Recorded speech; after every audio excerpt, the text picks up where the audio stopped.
ఈ గొడవ ఏంటి సార్?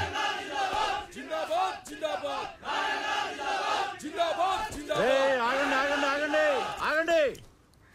నీ సంగతేంద్ర? ఏంటి సార్ ఇదంతా? అసలు ఆయన ఇంకా ఎక్కడ ఉన్నాడ్రా?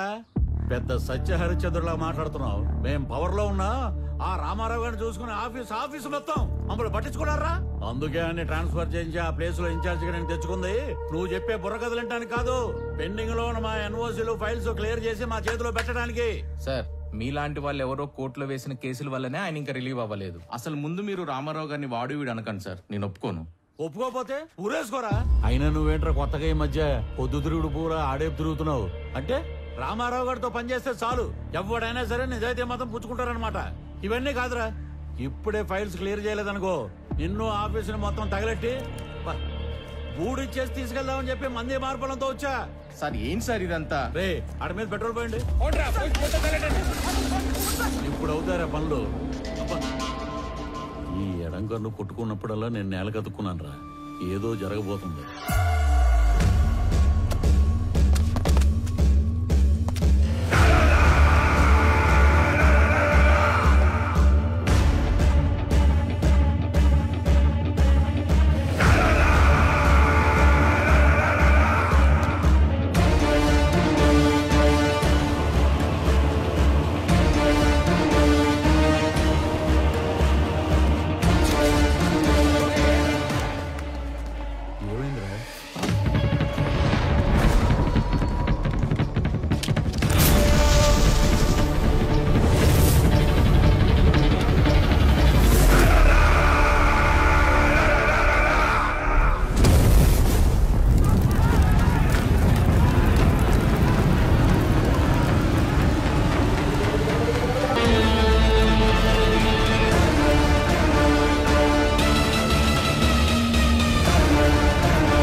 మీరు ఎవరో ఏ పార్టీయో నాకు అనవసరం.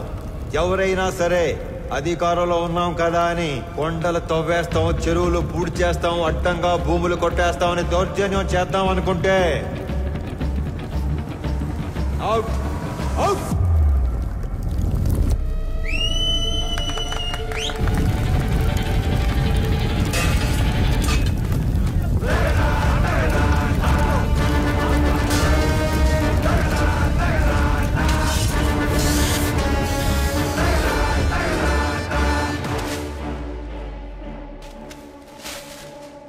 రామారావు కేసుకి సంబంధించిన అన్ని రిపోర్ట్స్ నేను చదివాను, బట్ సమ్మరీ మీ ద్వారా విందాం అనుకుంటున్నాను.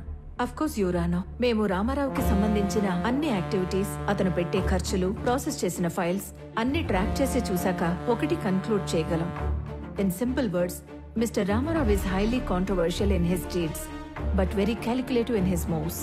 మీరు అనుమతిస్తే Indo Japanese power project case తోటి ప్రారంభిస్తారు.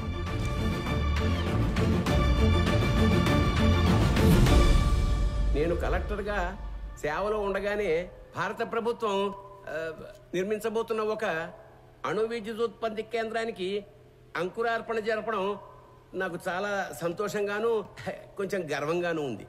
మన ప్రభుత్వం చేసిన 3200 ఎకరాల భూసేకరణ ఈ విజయానికి కారణమైతే స్పెషల్ కలెక్టర్ రామారావు గారి చొరవ ఔన్నత్యం వల్లే ఇది సాధ్యమైంది అన్న సబబు.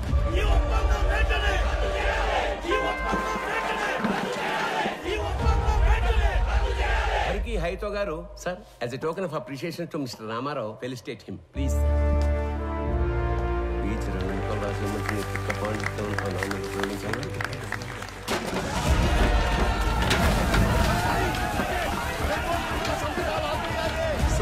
ఏమైంది? వెనక్ గేట్ నుంచి కంపెనీ వాళ్ళు లోపలికి వచ్చినట్టు రైతులకు తెలిసిపోయింది సార్. అందరూ బార్కెట్ దాటి లోపలికి వచ్చేస్తున్నారు.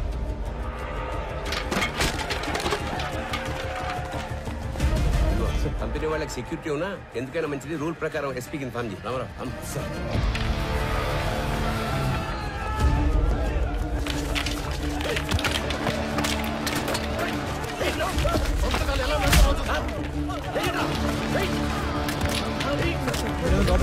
లోపలికి తీసుకెళ్ళండి.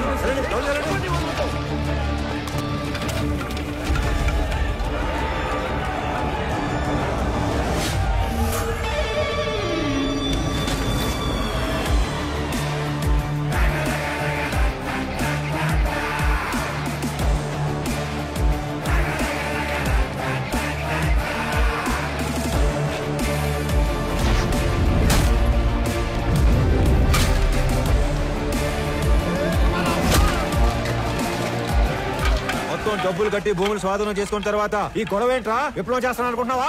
అవును, విప్లవమే. దున్నే ప్రతి రైతు నిత్య హరిత విప్లవం చేపట్టే నీలాంటి వాళ్ళు రోజు మేము పెట్టింది తిని మా మీద పెత్తనం చెలాయిస్తున్నారు. ఏందిరా పెద్ద పెద్ద మాటలు మాట్లాడుతున్నావు? అయిందేదో అయిపోయింది, అందరూ బయటకు వెళ్ళండి. వెళ్ళండి.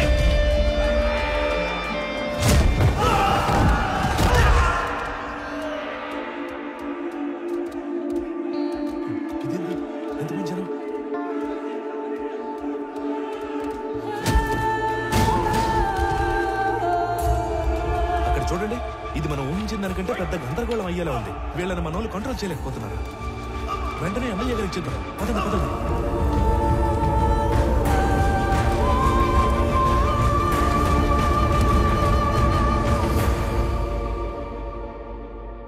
చూడు రామారావు, చేసిన పని లెటర్గా వేస్ట్ అయిపోయేలా ఉంది. చేయి దాటిపోకముందే ఈ ప్రాబ్లం సాల్వ్ చేయమని పైనుంచిన ఆర్డర్స్ వచ్చాయి. మీ నెత్తి మీద కట్టు, నా ఒంటి మీద దెబ్బలు, ఇంకా చేయి దాటకపోవటం ఏంటి సార్? మొత్తాన్ని లోపల నుంచి మన పని మనం చేసుకోవటమే. రైతులా సార్ వీళ్ళు? రౌడీలు. ఆయన నువ్వేంట్రా? సమస్య ఇంకా పెద్ద చేసేలా ఉన్నావు. వదులు. ఈ గొడవ ఇంకా పెద్దది. నేషనల్ ప్రెస్ ఎక్కితే ఈ వెంచర్ కి బ్రేక్స్ పడతాయి. అందుకే సెంట్రల్ మినిస్టర్ రంగంలోకి దిగి కాంప్రమైజ్ చేయమని. ఈ ప్రాజెక్ట్ లో మా హైకమాండ్ కి ఇండైరెక్ట్ గా షేర్ ఉందయ్యా.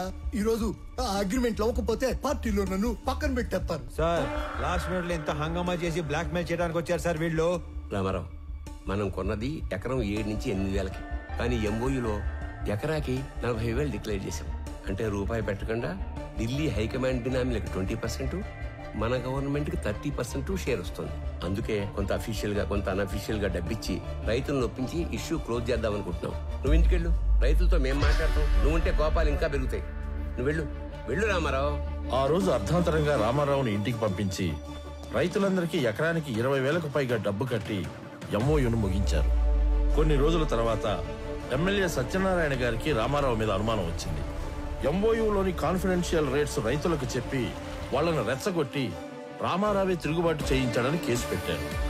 అనుకున్న దానికన్నా ఎక్కువగా రైతులకు చెల్లించిన 7 కోట్ల రూపాయల పరిహారంలో రామారావు కమిషన్ తీసుకున్నాడని కూడా కేసు పెట్టారు.